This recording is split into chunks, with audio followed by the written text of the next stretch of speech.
Innahu min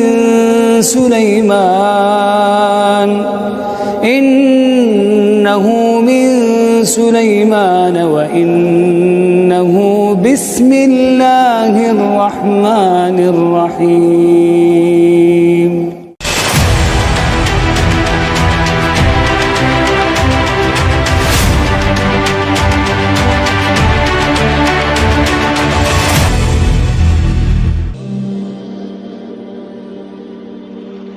Assalamualaikum warahmatullahi wabarakatuh. Alhamdulillah wahda, wassalatu wassalamu ala rasulillah. Teman-temanku seiman, kali ini kita akan membahas kisah yang sangat menarik, kisah Ashabul Kahfi di dalam surah Al-Kahfi. Kita mulai kisah ini dari sebuah kota pada kerajaan Romawi kuno bernama Absus, yang mana rajanya namanya adalah Dakianus. Kisah Ashabul Kahfi terjadi di dua periode kekuasaan. Kekuasaan yang pertama adalah kekuasaan yang mana para manusianya mereka menyembah berhala dan bintang-bintang serta matahari. Dan kekuasaan periode kedua, pemerintah yang bertauhid kepada Allah Subhanahu wa taala. Maka teman-teman, kisah Ashabul Kahfi terjadi di dua kurun kekuasaan. Adapun waktunya, sebagian ahli tafsir mengatakan bahwa kisah Ashabul Kahfi terjadi setelah wafatnya Nabi Musa alaihissalam dan sebelum lahirnya Isa bin Maryam, nabi terakhir dari nabi-nabi Bani Israel. Artinya, Ashabul Kahfi ini masih menganut agama Yahudi dan berpegang kepada Taurat. Subhanallah. Ketika Ashabul Kahfi berada di sebuah kota yang namanya Absus, sebagian ahli tafsir mengatakan lain. Tapi itu yang masyhur dengan Raja Dakianus ketika itu. Raja Dakianus ini teman-teman, pada era pemerintahan Romawi kuno dulu adalah seorang penyembah berhala. Dan sebagian kaumnya penyembah matahari. Raja yang sangat diktator memaksakan rakyatnya untuk mengagungkan berhalanya. Memaksakan rakyatnya untuk melakukan kesyirikan. Maka siapapun yang tidak patuh akan perintahnya maka akan ditangkap, kemudian dibunuh, dihabisi. Maka masyarakatnya pada saat itu sangat fanatik dengan berhala. Lalu suatu ketika kemudian raja ini membuat pesta perayaan besar untuk mengagungkan berhalanya, semacam hari raya, mengundang seluruh manusia dari pelosok setiap daerah datang dari mana-mana untuk hadir ke kotanya raja. Dan itu merupakan sebuah keharusan undang-undang raja. Akhirnya datanglah manusia-manusia dari berbagai macam penjuru dan pelosok berkumpul di kota. Maka dimulailah perayaan menyembah berhala pada kali itu. Dari peristiwa ini teman-teman, ada orang-orang yang tidak setuju dengan perayaan itu. Oh, ini tidak benar kata mereka. Mereka tidak menyembah berhala. Dan mereka adalah anak-anak muda, putra dari para pembesar-pembesar kerajaan. Hati mereka itu masih hanif, tidak suka dengan kesyirikan, mentauhidkan Allah Subhanahu wa taala. Mereka mengingkari perbuatan itu. Akan tetapi karena mereka wajib hadir. Kalau enggak, mereka akan ditangkap dan dipenjara, maka semua harus hadir. Tapi kemudian tiba-tiba salah seorang dari mereka menyingkir dari perayaan itu. Kemudian duduk di bawah sebuah pohon. Kemudian selang beberapa waktu datang lagi anak muda, kemudian duduk di sebelahnya. Kemudian beberapa waktu datang lagi anak muda, kemudian duduk di sebelahnya. Kemudian datang lagi, duduk di sebelahnya, sampai jumlah mereka 7 anak muda. Tapi mereka pun tidak mau saling bertanya, ada apa dan kenapa. Dikhawatirkan satu di antara mereka adalah jasus, mata-mata kerajaan. Kalau seandainya salah bicara saja, bisa dilaporkan, kemudian ditangkap dan dipenjara, bahkan mungkin dibunuh, nyawa melayang. Mereka pun pada awalnya tidak berani untuk saling bertanya. Sampai akhirnya timbul rasa penasaran, kemudian mereka pun mulai saling bertanya, kenapa, ada apa? Kenapa pula mereka bisa berkumpul di bawah pohon itu? Setelah kemudian saling bertanya dan dijawab, rupanya mereka satu hati. Mereka tidak membenarkan perayaan seperti itu. Ya, ketika anak-anak muda ini berkumpul di bawah pohon, kemudian akhirnya ketahuan bahwa mereka tidak ikut perayaan kerajaan, akhirnya mereka pun ditangkap. Kemudian ditanya, apa gerangan Anda tidak mengikuti perayaan raja kami? Menyembah berhala-berhala kami? Subhanallah, Allah berikan keberanian anak-anak muda. Ashabul Kahfi bukan nabi, mereka bukan para nabi, mereka bukan para rasul, tapi Allah Subhanahu wa ta'ala berikan mereka ujian seperti yang diberikan para nabi dan rasul. Keteguhan hati mereka luar biasa. Ketika kemudian dipanggil oleh raja, kemudian ditanya alasannya, maka mereka mengatakan, faqalu rabbuna rabbus samawati wal ardi lan nad'uwa min dunihi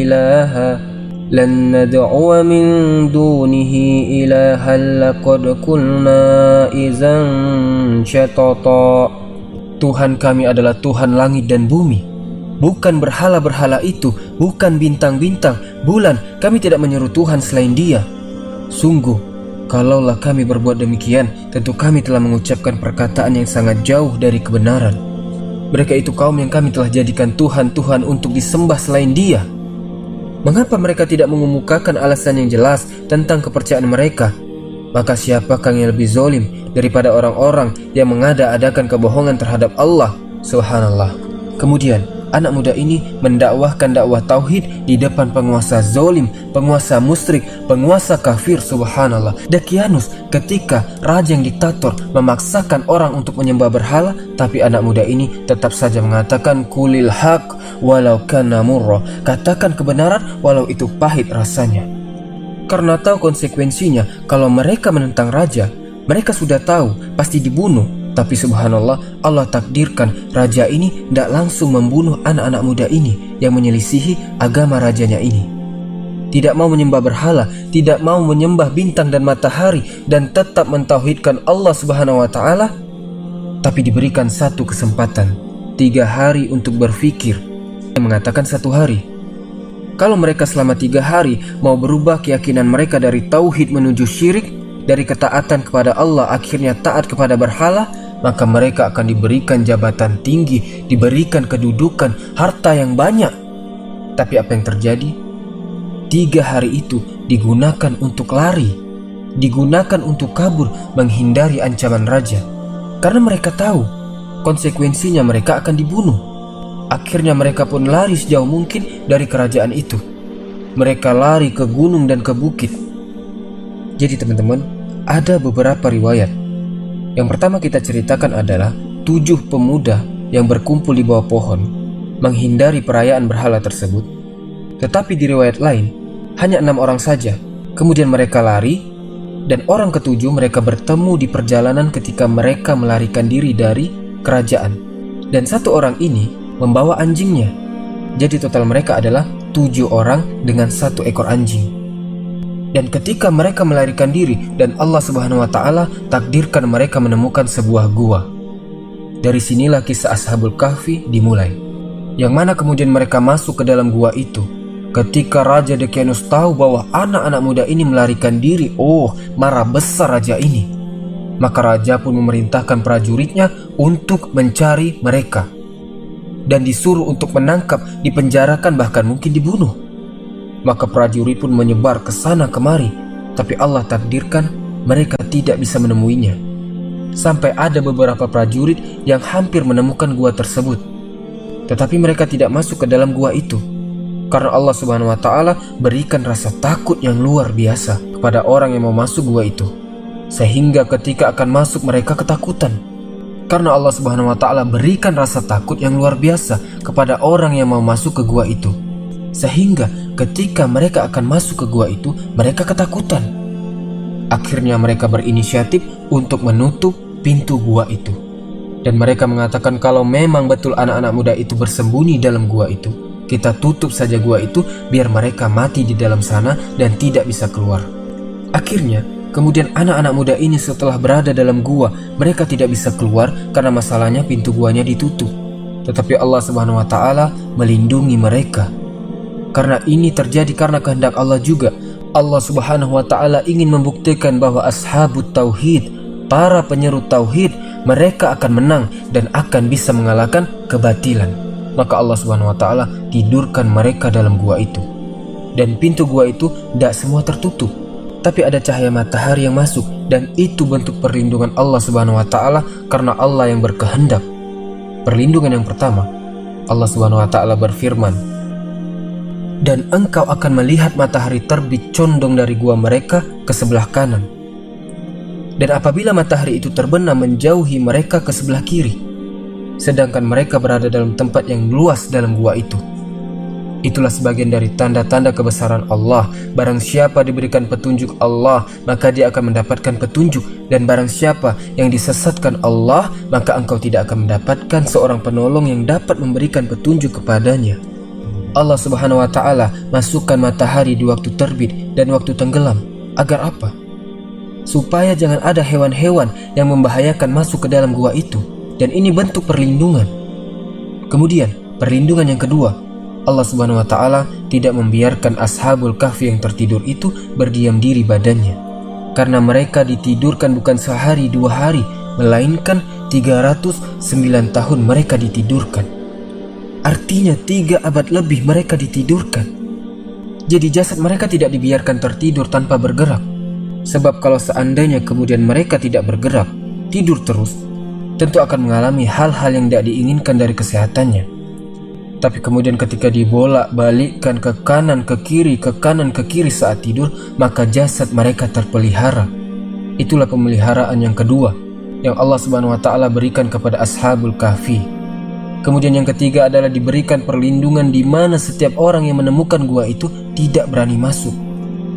Allah buat rasa takut yang luar biasa karena gua itu menakutkan. Allah yang membuat gua itu menakutkan bagi manusia sehingga tidak ada yang mau masuk. Maka para tentara raja terpaksa menutup gua itu, dan mereka mengatakan kalau seandainya mereka ada di dalam gua ini, mereka tidak bisa keluar dan nanti akan mati dengan sendirinya. Setelah kemudian Ashabul Kahfi ini ditidurkan sekian lama, tiba-tiba kemudian Allah takdirkan ada seorang pengembala kambing. Pengembala kambing ini melihat cuaca yang kurang baik, kemudian tiba-tiba melihat ada gua yang tertutup. Maka dia berusaha kemudian membuka pintu gua itu untuk menyelamatkan kambing-kambingnya. Dan ia pun membuang satu persatu batu yang kemudian menutupi gua tersebut. Akhirnya setelah kemudian dia berhasil membuka pintu gua itu, maka dia masukkan kambing-kambingnya di situ. Lah suara-suara kambing itu masuk ke dalam gua. Akhirnya Allah Subhanahu wa ta'ala kembalikan ruh ke dalam jasad Ashabul Kahfi. Dan mereka semua terbangun atas kehendak Allah. Dari sini kemudian mereka bertanya-tanya kepada yang lainnya, sudah berapa lama kita tidur di sini? Sehingga kemudian mereka mengira mereka tidur dari zuhur ke asar.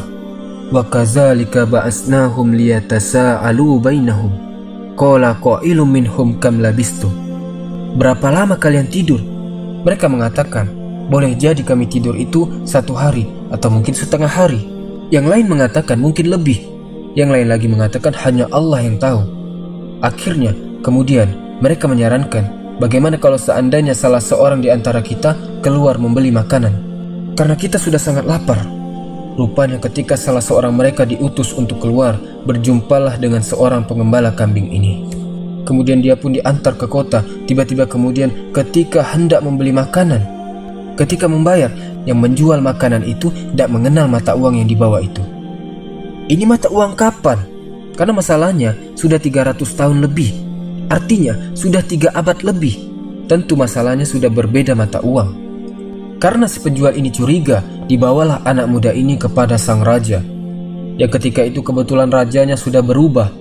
Kerajaannya sudah berubah, agamanya sudah berubah. Yang tadinya mereka menyekutukan Allah dengan menyembah berhala dan matahari, sekarang rajanya betul-betul menyembah Allah, mentauhidkan Allah, taat kepada Allah. Akhirnya ketika dihadapkan kepada raja, ketika mendapatkan cerita dari utusan Ashabul Kahfi ini, raja pun senang, bahagia raja, dan ingin membuktikan karena sebagian kaumnya ketika itu ada yang tidak percaya dengan hari kebangkitan. Maka ingin membuktikan kalau di dunia saja dia Ashabul Kahfi bisa ditidurkan 3 abad lebih kemudian dibangunkan, maka lebih mudah lagi Allah Subhanahu wa ta'ala membangkitkan manusia setelah diwafatkan. Ada kehidupan setelah kematian. Maka raja pun kemudian mengantar anak muda itu untuk menjemput kawan-kawannya yang ada di dalam gua. Akhirnya kemudian ketika sampai di gua, saling cerita dengan raja, maka raja pun sangat memuliakan mereka. Karena tahu anak-anak muda ini bukan anak-anak muda biasa dan bukan hidup di zaman mereka. Mereka sudah hidup di zaman dulu, tapi Allah Subhanahu wa ta'ala kuasakan mereka tidak menua. Sebagaimana mereka ketika mereka tertidur, maka ketika mereka bangun, seperti itulah jasad mereka.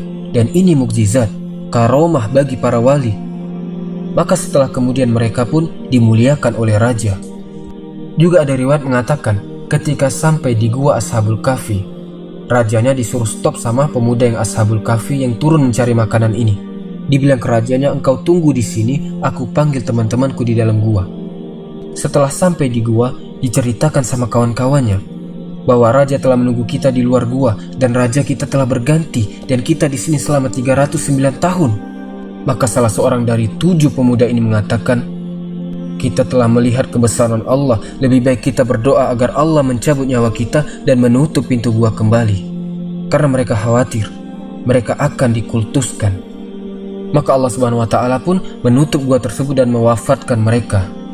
Maka Allah Subhanahu wa Ta'ala menyebutkan kisahnya kembali di dalam Al-Quran di surah Al-Kahfi ayat 22. Nanti ada orang yang akan mengatakan jumlah mereka 3 orang, dan yang keempatnya adalah seekor anjing. Yang lain mengatakan jumlah mereka 5 orang, dan yang keenamnya adalah seekor anjing. Mereka hanya berkata menerka-nerka soal yang gaib, dan yang lain juga mengatakan bahwa jumlah mereka 7 dan yang kedelapannya adalah anjingnya. Katakanlah wahai Muhammad, Tuhanku lebih mengetahui jumlah mereka. Tidak ada yang mengetahui bilangan mereka kecuali sedikit. Karena itu janganlah engkau wahai Muhammad berbantah tentang hal mereka kecuali perbantahan lahir saja. Dan janganlah engkau menyatakan tentang mereka pemuda-pemuda itu kepada siapapun. Artinya memang jumlah mereka itu memang diperselisihkan. Tapi pendapat yang kuat wallahu alam bahwa jumlah mereka adalah 7 orang dan yang kedelapannya adalah seekor anjing. Jadi teman-teman, inilah kisah Ashabul Kahfi yang dicantumkan dalam surah Al-Kahfi. Wallahu a'lam bishawab. Subhanakallahumma wa bihamdika asyhadu an la ilaha illa anta astaghfiruka wa atubu ilaik. Assalamualaikum warahmatullahi wabarakatuh.